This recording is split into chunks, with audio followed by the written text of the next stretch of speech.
नमस्कार, मैं हूं आपके साथ शाम परवीन और आप देख रहे हैं जनता की आवाज। दोस्तों, देश में महंगाई लगातार बढ़ रही है और इसे काबू में रखने के लिए भारतीय रिजर्व बैंक ने फिर से रेपो रेट में 0.50% की वृद्धि की है। इसके बाद ये 4.40% से बढ़कर 4.90% हो गई है।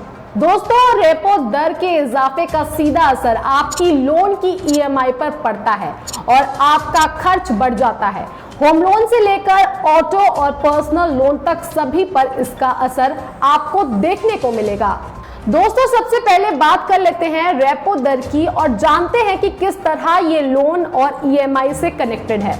दरअसल रेपो रेट वो दर होती है जिस पर आरबीआई बैंकों को कर्ज देता है, जबकि रिजर्व रेपो रेट उस दर को कहते हैं जिस दर पर बैंकों को आरबीआई पैसा रखने का ब्याज देती है। रेपो रेट के कम होने से लोन की ईएमआई घट जाती है, जबकि रेपो रेट में बढ़ोतरी से कर्ज महंगा हो जाता है। दोस्तों, यहां आपको बता दें कि बीते 4 मई को आरबीआई ने रेपो रेट में 0.40% का इजाफा किया था और अब 35 दिन के भीतर ही दूसरी बड़ी बढ़ोतरी का फैसला किया गया।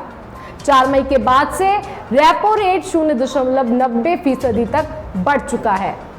आरबीआई के रेपो रेट में 50 बेसिस पॉइंट के इजाफे के बाद लोन किस तरह से महंगा होगा, इसे एक उदाहरण के जरिए समझा जा सकता है। अगर कोई व्यक्ति 6.7% की दर से 30 लाख का लोन लेता है और इसका टेन्योर 20 साल का है, तो इसकी ईएमआई प्रति महीने 22,721 रुपए बनती है। वहीं इन 35 दिनों में 2 बार रेपो रेट बढ़ाए जाने के बाद अब कर्ज की दर बढ़कर 7.60% तक पहुंच गई है। तो इसमें पहले आपको 40 बेसिस पॉइंट की वृद्धि के बाद प्रति माह 718 रुपए और फिर 50 बेसिस पॉइंट की वृद्धि के बाद 912 रुपए का इजाफा हुआ। कुछ इजाफे की बात करें तो ईएमआई 35 दिनों में करीब 1,630 रुपए से बढ़कर 24,351 रुपए हो गई है। आरबीआई गवर्नर शक्तिकांत दास ने बढ़ती महंगाई को लेकर अपनी चिंता जाहिर की और कहा कि देश की विकास दर आने वाले समय में बेहतर रहेगी।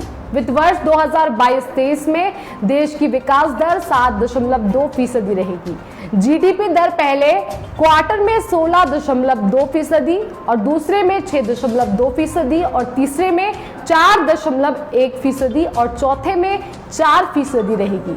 वहीं दोस्तों, यूक्रेन रूस के बीच चल रहे युद्ध के चलते शक्तिकांत दास ने तेल की कीमतों को लेकर आगाह किया है। आरबीआई गवर्नर ने कहा कि मॉनसून सामान्य होने के चलते इस बार ग्रामीण क्षेत्रों में भी खपत में बढ़ोतरी होगी। भारतीय मौसम विभाग ने इसकी संभावना जताई है कि इस बार मॉनसून बेहतर होगा। इस साल सामान्य मानसून और कच्चे तेल के दाम भारतीय बाजार में औसतन $105 प्रति बैरल रह सकते हैं। महंगाई 6.7% रह सकती है। उत्पादों के दाम में बढ़ोतरी, बिजली के दाम में संशोधन, जानवरों के चारे के दाम में बढ़ोतरी, सप्लाई चेन में मुश्किलें, अंतर्राष्ट्रीय बाजार में कच्चे तेल की कीमतों में महंगाई बढ़ सकता है।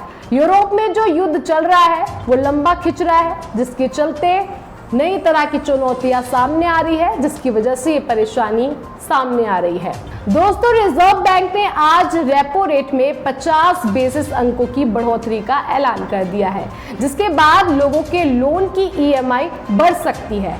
आरबीआई के ऐलान से पहले ही एचडीएफसी बैंक, कैनरा बैंक और करूर वैश्य बैंक ने ब्याज दरों में बढ़ोतरी कर दी है। अब देखने वाली बात यह है कि आरबीआई की ये स्ट्रैटेजी कितनी सक्सेसफुल होती है। आरबीआई द्वारा बढ़ाए गए रेपो रेट पर आपका क्या कहना है, हमें कमेंट बॉक्स में कमेंट कर जरूर बताएं और बाकी खबरों के लिए देखते रहिए जनता की आवाज। जनता की आवाज यूट्यूब चैनल को सब्सक्राइब करें, साथ ही बेल आइकन जरूर दबाएं।